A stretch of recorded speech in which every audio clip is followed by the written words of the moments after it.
За би юу нэг асуулттай байгаа. Намын дарга нь ерөнхий сайд болно гэдэг улсын хурлын даргийнхаа албан тушаалтыг голонгуй маягт өргөлөө гэж ойлгож байгаа. Нэгдүгээрт. Саяхан 3-7 хоногийн өмнө байна уу 4-7 хоног хойцлонгос Супрем өдөртөгч нь сонгуульд өрсөлдөд 997-оор ялсан юм байна. Тэгээ өгчтөр Монгол Ардын 993-аар ингээ ялслаа 100 зураг явчихж байна л да. Тэгээ сүүлийн одоо танаа намын 100 жилийн түүхийг яриад яг бодоод Онцон Сүхбаатар гээд сүүлийн 10 жилийн хугацаанд намын дарга их хурлын даргаас Мэйг омгийн холтойгоо яав. Жаргал тулах Эрдэнэтийн яав. Саяхан болсон Оюутан даргаыг яав. Амар өслөн даргаа яав. 90-90-оор 99-99-оор алгадаж өгч гоён дээр чи гоё анзаглуулж явуулчаад араас чи хөлнөч 20 дэм их боодог хүмүүс шүү дээ. Яг таны ажид байгаа хүмүүс чинь. Хоолойч өчг мөхөр боож ухаан алдуулж ямбил зоддог хүмүүс шүү дээ. Ийм л нөхцөл байдал бидний сүүл 1 жил 6 сар хугацаанд байлаа. Энийг тавар ирэх биш харсан байлгүй. Ерөнхийдөө Монгол улсын хурлын гишүүд бол үндсэн хуулинд тангараг өргөдөг болохоос намын даргад өргөдөг шүү гэдэг бид нэгдүгээр хэлэх гэсэн. Хоёрдугаарт за танаас би намын даргаас ганцхан асуулт байна.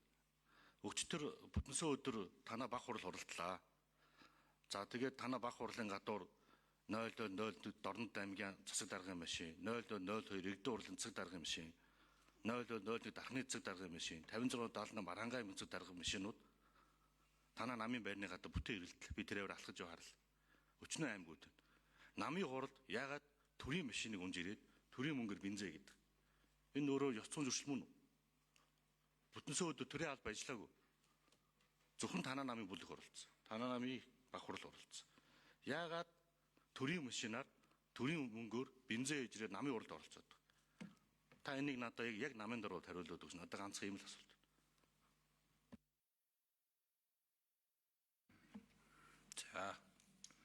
За очил дарга.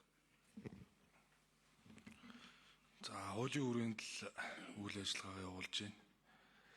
Нэгэнт үндсэн хуулийн 39-р зүйлийн 2 дахь хэсэг заасны дагуу улсын хурал дахь олон хулсан намын төлөөллийн төв байгууллага нь ерөнхий сайдад нэр дэвшигчээ сонгоод одоо ерөнхийлөгчд өргөн мэдүүлэх гээд одоо бас товё тогтоохгүй хүлээж байгаа ийм цаг үе. Хэдийгээр ерөнхий сайдад одоо нэр дэвшээд их хурлд ороод сонгогдох хэсэг нь тодорхойгүй байгаа хэдий ч бас зарчмын хувьд улсын хурлынхаа даргын энэ хариуцлагатай албыг хэлж хүлээлгэж өгж байж мэдээж энэ парламентаар хэлцэх үйл явц явах нь зөвөө гэж үзсэн. Энэ утгаараа бол өөрийн хүсэлтээр чөлөөлөгдөх хүсэлтэд гаргаж байгаа гэдгийг бас та бүхэндээ хэлье. За мэдээж одоо сүр хүчний зүгээс тавьсан шаардлагууд энэ 5 нам эвслээс бүрдсэн парламентыг нэг намын дарга удирдах нь зохимжгүй байна гэдэг одоо ийм шаардлага тавьсан шүү дээ сүр хүчнээс. За тийм ч учраас төрийн ажил бол цаашдаа тасралтгүй доктортой явагдах ёстой.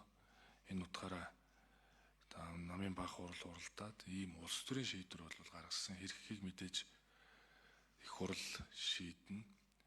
За өчигдөр бол олонхын олонхыг бүрдүүлж байгаа нам төлөөллийн төв байгууллагынхаа хурлыг зохион байгуулсан.